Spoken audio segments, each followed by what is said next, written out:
on the people and government of Pakistan, Prime Minister Sharif conveyed sincere good wishes to His Majesty King Charles III on his accession to the throne. Let me now turn to the flood response, the main challenge faced by Pakistan right now, with over 33 million of our compatriots affected by this unprecedented climate calamity that has taken over 1,400 lives and injured more than 13,000 people. Besides huge damage to critical infrastructure and services, over 1.7 million houses have been damaged or destroyed, nearly 8,000 livestock have perished, and over 4 million acres of food crop have been lost. The impact on lives and livelihoods is enormous. It is evident that Pakistan has to face the brunt of this unprecedented climate-induced disaster despite our own minimal contribution to the global carbon footprint.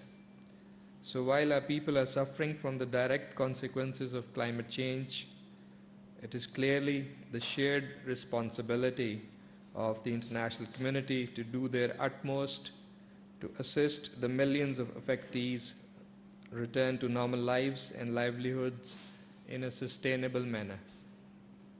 The colossal scale of this calamity, having stretched our resources to the limit, necessitated support from the international community for an effective and timely response. Efforts are underway to continue building upon the flash appeal and the stream of generous assistance being provided by so many of our partners for rescue and relief operations while preparing for the subsequent phase of rehabilitation and reconstruction that would require sustained and massive support from the global community. The damages are expected to run into tens of billions of dollars. The visit of UN Secretary General Antonio Guterres was instrumental not only to manifest international solidarity with the people of Pakistan, but to highlight the linkage of this catastrophe with climate change. The two-day visit comprised high-level meetings, briefings on the situation, and field visits involving the Secretary General's interactions with displaced people, first responders, UN workers, civil society, and media. The Prime Minister and the Foreign Minister accompanied the UN Secretary General to various flood-hit areas. Secretary General Guterres applauded efforts of the government and the people of Pakistan and called for massive and sustained support of the international community, not only for relief assistance, but also for rehabilitation and climate-resilient reconstruction.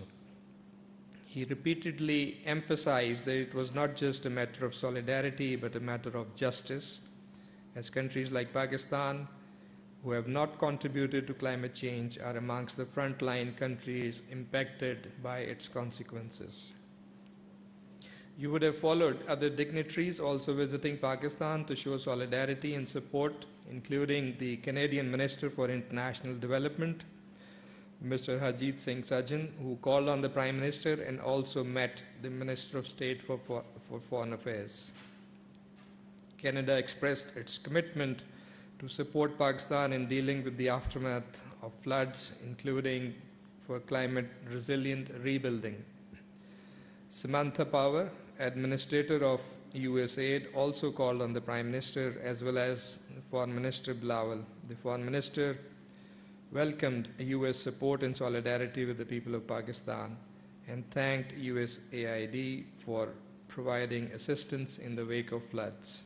He stressed that the developed countries must step up their climate ambition, including towards the provision of predictable climate finance for mitigating the adverse impacts of climate change in the developing world.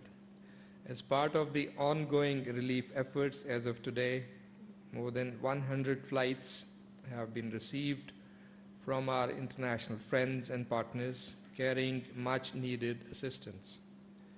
The ongoing relief work and the transition to the rehabilitation and reconstruction phase are going to be the focus of our national efforts and international outreach in the coming weeks and months. This, together with climate change, will be among our top priorities, as you will see at the SCO and at the upcoming UNGA session in New York, and beyond that, including the COP27 scheduled to be held in Egypt.